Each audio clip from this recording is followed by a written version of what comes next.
శుక్లాంబరధరం విష్ణుం శశివర్ణం చతుర్భుజం ప్రసన్నవదనం ధ్యాయేత్ సర్వవిఘ్నోపశాంతయే అగజానన పద్మార్కం గజానన మహార్నిశం అనేకదంతం భక్తానాం ఏకదంతోపాస్మహే. ఓం గం గణపతయే నమః. ఓం శ్రీమాత్రే నమః. ఓం శ్రీ గురుభ్యో నమః. నేను మీ వాడ్రేవ్ ఆదినారాయణరావు శర్మ.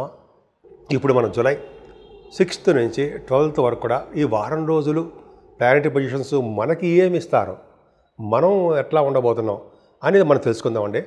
సింహరాశి వారికి కొద్దిగా మిశ్రమ ఫలితాలు ఉన్నాయండి. ఫైనాన్షియల్గా కూడా కొద్దిగా చిన్న చిన్న ఇబ్బందులు ఎదుర్కొంటారు. సకాలంలో మీకు డబ్బులు చేతికి అందలేకపోవచ్చు. పైగా మీ రాశిలోనే కుజ కేతులు ఉన్నారు. అది ధైర్యమే. కొద్దిగా అంటే గట్టిగా మాట్లాడడము, కొద్దిగా కోపం రావడము, అవన్నీ ప్రేమతో కూడిన కోపాలు అవన్నీ బాగానే ఉంటాయి. కానీ ఇంకా ఫైనాన్షియల్గా మాత్రం కొద్దిగా ఇబ్బంది పడతారండి. మీరు సకాలంలో మీరు ధనం చేతికి అందలేకపోవచ్చు. అదైనా మీ చెల్లెలు మాత్రం 6వ తారీఖున మీ చెల్లెలు కలవడానికి అవకాశం ఉందండి. ప్రయాణాలు, షార్ట్ జర్నీస్ మీరు ఎక్కువ చేస్తూ ఉంటారు. అది అదృష్టమే. అదృష్టం అంటే అదొక ఆనందం. అదే కాకుండా గురుడు కూడా మూడో భావం దృష్టి ఉంచడం వలన కమ్యూనికేషన్ స్కిల్స్ పెంచుకోవడము, ధైర్యంగా ఉండడము, ప్రతి పనిలోనూ ముందంజలో ఉండడము, ప్రతి పని కూడా కాన్సన్ట్రేషన్గా అకౌంటితమైన దీక్షతో చేయడం జరుగుతుందండి. ఏదేమైనా మీ సింహరాశి వారికి కంఫర్టబుల్నెస్ ఏంటంటే 4th house lord 4th house చూసుకుంటున్నాడు. అంటే మీ విద్యలో ఎటువంటి ఢోకా లేకుండా విద్య బాగా వస్తుంది. బహుశా భూములు కానీ, అపార్ట్మెంట్స్ కానీ, వాహనాలు కానీ కొనుక్కోవడానికి అవకాశం మీ జాతకాలు ఇచ్చే ఉన్నాయి. అంతేకాకుండా చక్కటి పుత్ర సంతాన యోగము, పుత్రికా సంతాన యోగము ఉంటారు. పుత్రికా సంతాన యోగము మీకు ఉన్నారు. 9, 10 తారీఖులో గజకేసరి యోగం ఉన్నారు కాబట్టి పంచమ స్థానము. హార్స్ రైడింగ్ కూడా మీకు అవకాశం ఉందండి. హార్స్ గుర్రాలంటే ఇష్టపడము, గుర్రాల మీద స్వారీ చేయడం ఇవన్నీ ఉంటాయి. సరే, అది పక్క పెడితే ఏదేమైనా సంగీతంలో మీరు బాగా రాణిస్తారు. సాహిత్యం అంటే చాలా ఇష్టపడతారు. కళారంగం అంటే అభిరుచి ఎక్కువ. పైగా మీరు డిబేట్స్లో కూడా మీరు బాగా పాల్గొంటారండి. డిబేట్స్లో, చర్చలలో పాల్గొనడము, శాస్త్రవేత్తలుగా బాగుండడము, అది చాలా బాగుంది. అంతేకాకుండా ఈ స్టాక్ మార్కెట్లో కూడా మీరు ధనప్రాప్తి కలగడానికే ఎక్కువ అవకాశం ఉంది. వాళ్ళకి మీ ఎక్స్పీరియన్స్డ్ రీచా మీకు అంత అనుభవజ్ఞం కదా, దాని ప్రకారం మీరు ఫైనాన్షియల్గా బాగుంటారు. ఏదేమైనా కొంతమందికి అయితే పొలిటికల్ రంగంలో పదవులు రావడానికి అవకాశం లేకపోలేదండి, వస్తాయి. ఈ విధంగా చాలా బాగుంది. సింహరాశి వారికి 7వ భావంలో రాహు తప్పు. ఎప్పుడు కూడా పెళ్ళిళ్ళు లేట్ చేయడము, పెళ్ళిళ్ళు అంటే ఇంట్రెస్ట్ ఉండలేకపోవడము, లేకపోతే ఏదో చికాకులు, గొడవలు, భార్య భర్తల విషయంలో చిన్న చిన్న ప్రాబ్లమ్స్ ఇవన్నీ వస్తాయి. కానీ భగవంతుడు ఏంటంటే గురుడు చూడడం వల్ల, 7వ భావాన్ని కుజుడు కూడా చూడడం వల్ల ఆ భావము చెడు ప్రభావం తగ్గుతుంది. అంటే వివాద వేడుకలు జరగడము, భార్య భర్తల యొక్క అనురాగ దాంపత్య జీవితం బాగుండము, వివాహాలు సంబంధించినటువంటి ఉంటారు జర కుదరడం, వివాహాలు కుదరతాయంటే జర వివాహాలు కుదరడము. సో ఈ విధంగా ఉందండి. 8వ స్థానంలో శనేశ్వర దోషం ఉందండి. యాక్చువల్గా అష్టమ శని దోషం చాలా సివియర్గా ఉంటుంది. పైగా 13వ తారీఖు జూలై నుంచి ఇంకెక్కువ ఉంటుంది.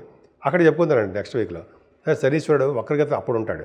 శనీశ్వరుడు మనకి మీకు 8వ స్థానం ఉండడం వల్ల దోషం వస్తుందండి. కాబట్టి జనరల్గా జాగ్రత్తగా ఉండాలి.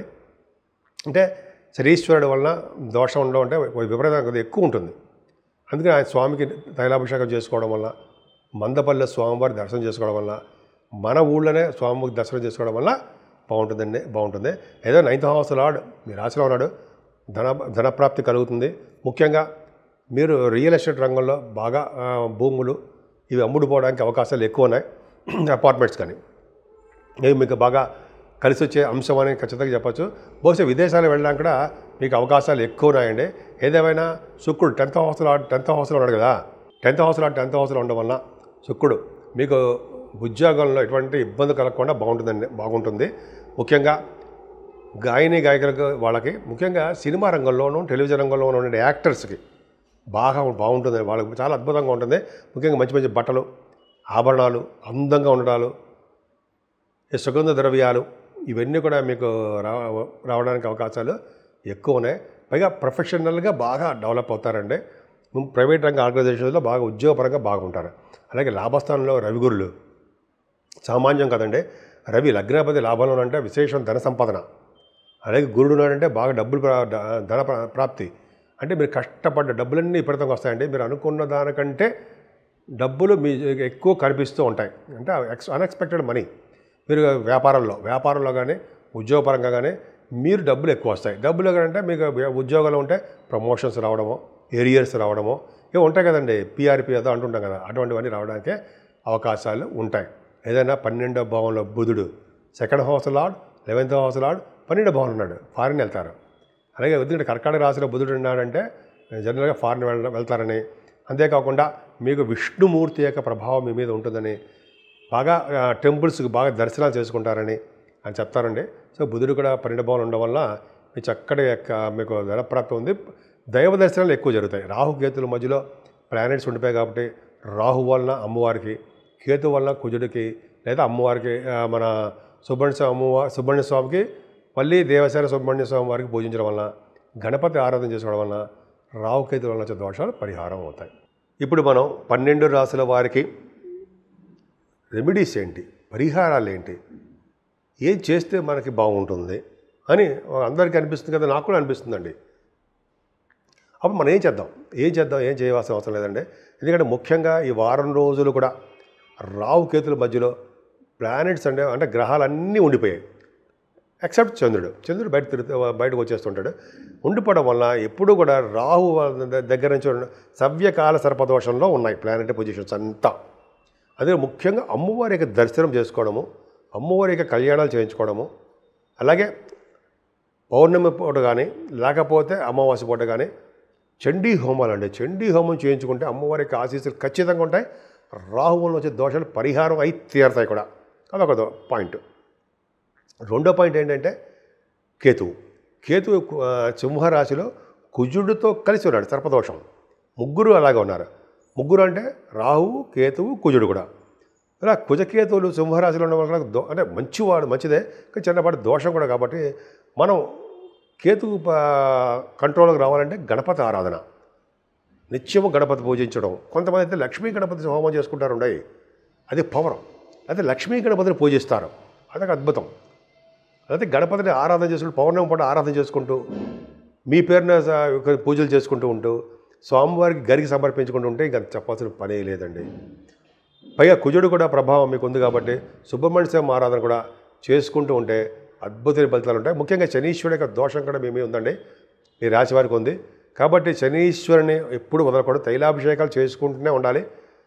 అలాగే ఆయన స్వామివారి చుట్టూ ప్రదక్షిణ చేస్తూ, అలాగే అక్కడ మీకు పూజ చేయించినటువంటి బ్రాహ్మణ వారికి దక్షిణ ఇస్తూ, ప్రదక్షిణ చేస్తూ మీరు అలా ఉంటే చక్కని ఫలితాలు మీకు వచ్చి తీరుతాయండి, అంత డౌటే లేదు. పక్కనే ఆంజనేయ స్వామి వారు ఉంటారు. ఆంజనేయ స్వామి వారు కూడా తమలపాకులతో పూజించడం వల్ల, ఆయన్ని సింధూరంతో సమర్పించడం వల్ల, అలాగే ఆ స్వామివారికి అప్పాలు సమర్పించడం వల్ల, అలాగే చేసుకుంటుండడం వల్ల శనీశ్వరుడు వచ్చే దోషాలు చాలా మటు పరిహారం అవుతాయి. అంతేకాదండి, మెయిన్ ఇంపార్టెంట్ అంటే శివాభిషేకాలు. శివాభిషేకం మన అందరికీ కుదరదు కదండి. కానీ శివుడి దగ్గరికి వెళ్ళినా, గుడికి వెళ్ళినా శివుడికి మల్లెపూల మాల సమర్పించడము.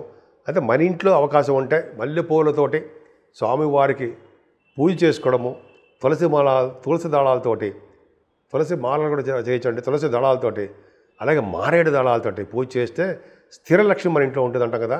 అలాగే ఈ గ్రహాల వల్ల వచ్చే దోషాలు కూడా చాలా పరిహారం అయ్యి సకల కార్యాలు సిద్ధిస్తాయండి. ఈ 12 రాశుల వారు కూడా, అంటే మేషం నుంచి మీన రాశి వారి వారు కూడా ఈ దోషాలు పరిహారం అవడానికి మీకు చేతనైంది చేయండి. జనరల్గా పరిహారాలన్నీ చాలా పరిహారాల వలన మీ దోషాలు కూడా చాలా బట్టి కంట్రోల్ అయిపోతాయి. సో మీ అందరికీ చాలా బాగుండాలని, ఆయుర ఆరోగ్యాలతో ఉండాలని, మీరు ప్రతి పనిలోనూ ముందంజలో ఉంటూ, స్పీడ్గా ఉంటూ చక్కగా రాణించాలని, రాణిస్తారని కూడా నేను మనస్ఫూర్తిగా కోరుకుంటున్నాను.